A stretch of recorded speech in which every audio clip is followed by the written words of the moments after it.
Hi, this is Daryl Meyer from Keller, Texas. Today is Thursday, August 19th, 2010. Got a lot of news today, so let's get right to it. This first story out of FoxNews.com says, military strike could delay but not stop Iran's nuclear program, officials say. As Iran, with Russia's help, gets ready to flip the switch on its first nuclear reactor, Washington is engaged in a frenzied debate over whether Israel should consider launching an air attack designed to cripple Tehran's nuclear capabilities. But key military officials and analysts say Iran is already past the point where a strike would deal its entire nuclear program a fatal blow. The country might be persuaded to abandon any efforts to build the bomb, they say, but, like it or not, Iran is going nuclear. And no number of Israeli F-16s is going to change that. Adam Smith, Democrat out of Washington, says we can't stop it, we can only slow it down. So, at what point did we cross that point of no return? Looks like Iran will be going nuclear one way or another. I've heard it said many times that if Israel has nukes, there can be no peace, but if Iran gets nukes, there will be no Israel. I guess we're going to find out how true that is here pretty soon. This story out of IsraelNationalNews.com says Gulf states are pushing for attack on Iran. First it was the United Arab Emirates ambassador in Washington, now it's a Saudi Arabian editorial, and of course John Bolton says the entire Persian Gulf feels the same. An attack on Iran is the only option if it's not too late. An editorial in an official Saudi Arabian newspaper indicates that a military attack against Iran might be the only way of stopping it from obtaining nuclear weapons. Tehran is moving its conflict with the international community into high gear, the Al-Madina Daily wrote this week, and in this case some may consider the military option to be the best solution. Once they load those nuclear fuel rods into the Bushehr nuclear power plant, an attack on it at that time would release tons of radioactive materials into the atmosphere. It would rain radioactive rain on thousands, probably millions of people. Story about that a little later in this broadcast. Here's a story out of myway.com. It says the CIA forms a new center to combat nukes and weapons of mass destruction. This out of Washington. The CIA is opening a counter-proliferation center to combat the spread of dangerous weapons and technology, a move that comes as Iran is on the verge of fueling up a new nuclear power plant. CIA Director Leon Panetta said yesterday that the new unit would place CIA operators side by side with the agency's analysts to brainstorm plans to confront the threat of weapons of mass destruction, whether nuclear, chemical, or biological.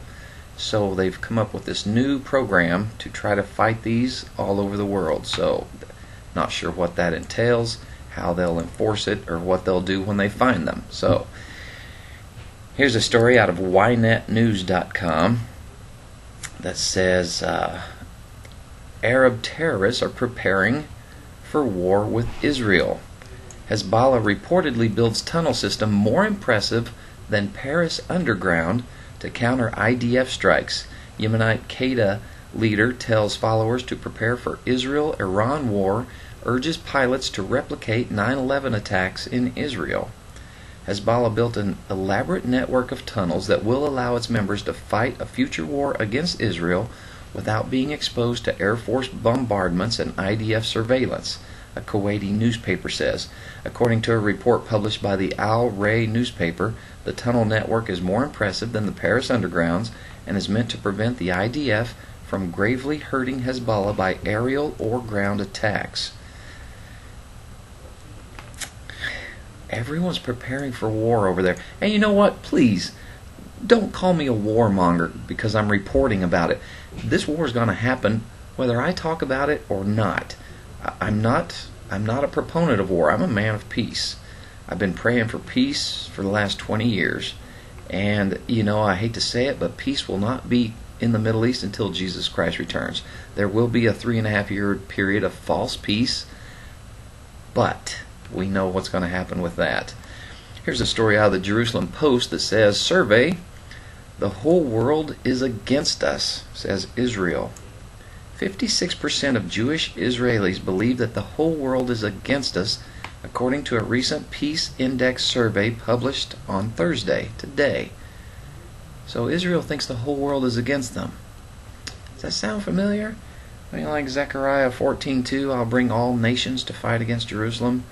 Joel 3:2, all nations. Here we are. Here we are. It's amazing to think that some of these 2,000 and 3,000 year old Bible prophecies are unfolding in our lifetimes. And no, I'm not being egotistical, I'm not being arrogant, I'm not being ignorant when I say that. You know, the prophecy that I will bring you out of all nations and you will occupy the hills of Israel. That happened May 14th, 1948, 62 years ago. You can't deny that one. Anyway, here's a rather interesting story I found out of IsraelToday.com. The headline says, Muslims try to turn Jerusalem cemetery demolition into an international incident. Check this out. Palestinian Arab Muslims on Wednesday continued to try to turn the demolition of a phony Muslim cemetery in Jerusalem into an international incident by gathering and protesting at the site.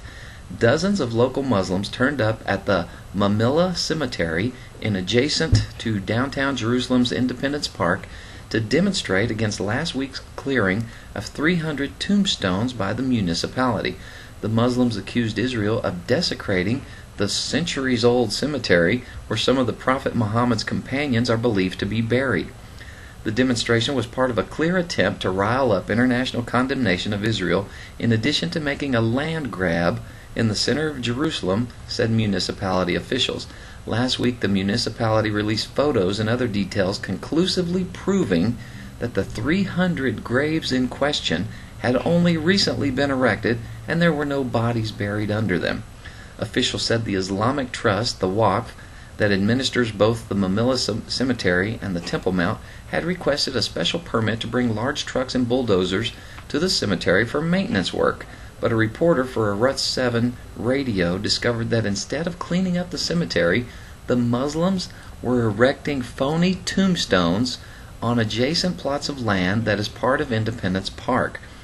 The Muslims have failed to address the clear evidence that the tombstones were fake and instead continue to shout about how Israel has uprooted a Muslim cemetery in hopes that the international media will pick up the version of their story. Okay, so let me just set the stage for you here.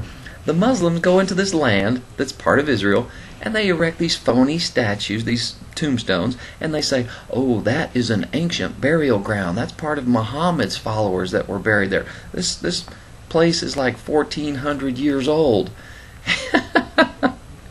Just so they can try to lay claim to part of the land and claim that Muhammad, was really there. So, here they are lying to the world, erecting phony tombstones. Really? Really? Gah. Just things that just make you go, that's bizarre. Okay, a phony cemetery. Lied to us all, to our face. Yeah, okay.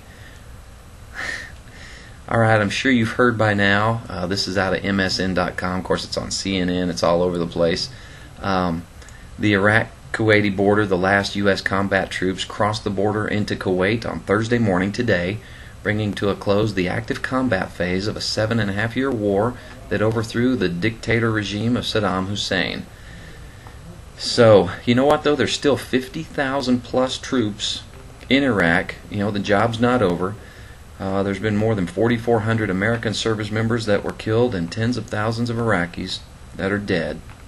And I pray for all those lost in combat. I pray for peace in that region. I pray that this will all turn around and help Iraq to be a better place. Here's a story out of CNN that just kind of makes you go, huh? This appeals court rules the Stolen Valor Act unconstitutional. Okay, before I start this story, I just want to make it known that I am a recipient of the Purple Heart, the Medal of Honor, and I have received the highest awards ever bestowed upon a military person for my bravery in let's see, how about like Vietnam and the Gulf War. So I'm the highest valor of honor, and served my country well. Okay? Sorry. Okay, this says lying about military honors is not a crime. A federal appeals court has ruled, tossing out the prosecution of a California public official who falsely claimed to have won the prestigious Medal of Honor. The Ninth Circuit U.S. Court of Appeals ruled 2-1 there was inadequate compelling governmental interest when Congress passed the Stolen Valor Act in 2006. Okay, first of all, I find it a little disturbing we had to pass an act that says you can't lie. Okay, and now they've appealed it, saying, you know what? It's okay to lie. Go ahead and lie. It's all right. We don't care. So, under this administration, they have made it clear that it is okay to lie. Interesting. Very interesting. I'm just trying to think, what religion, what ideology says it's okay to lie? Oh yeah, it's in the Quran. Interesting. Crazy times we live in. Here's an odd story out of Yahoo.com. It says radioactive boars on the rise in Germany. Okay, this guy went out hunting, found this big boar, shot it, killed it. Had a problem though. They ran the Geiger counter over it. It was radioactive. Over 25 years after the Chernobyl nuclear meltdown, there's a lot of radioactivity still in that area. Amazing. Okay. Psalm 20 verse 1 says, "May the Lord answer you in the day of trouble." I think we can all agree we're probably approaching many days of trouble. Okay, unlike other religions, Christianity never shies away from the reality of trouble and trials in the world around us. We don't pretend they don't exist, and they aren't just mirages of our imagination. In fact, we actually draw our attention to the existence of trials, and we deal with them head on.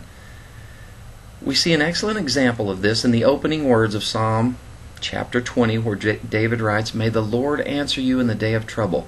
Notice that he clearly states there's trouble in this life, and there's a day of trouble, and that encountering it is inevitable.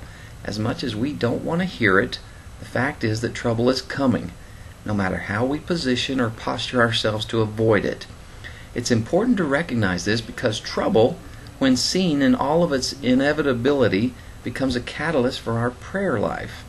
If we don't appreciate our need for God's help, then we're less likely to ask for it. But when we're thoroughly convinced there's a day of trouble coming, our hearts find the necessary motivation to prepare for it by grabbing hold of God's presence in prayer.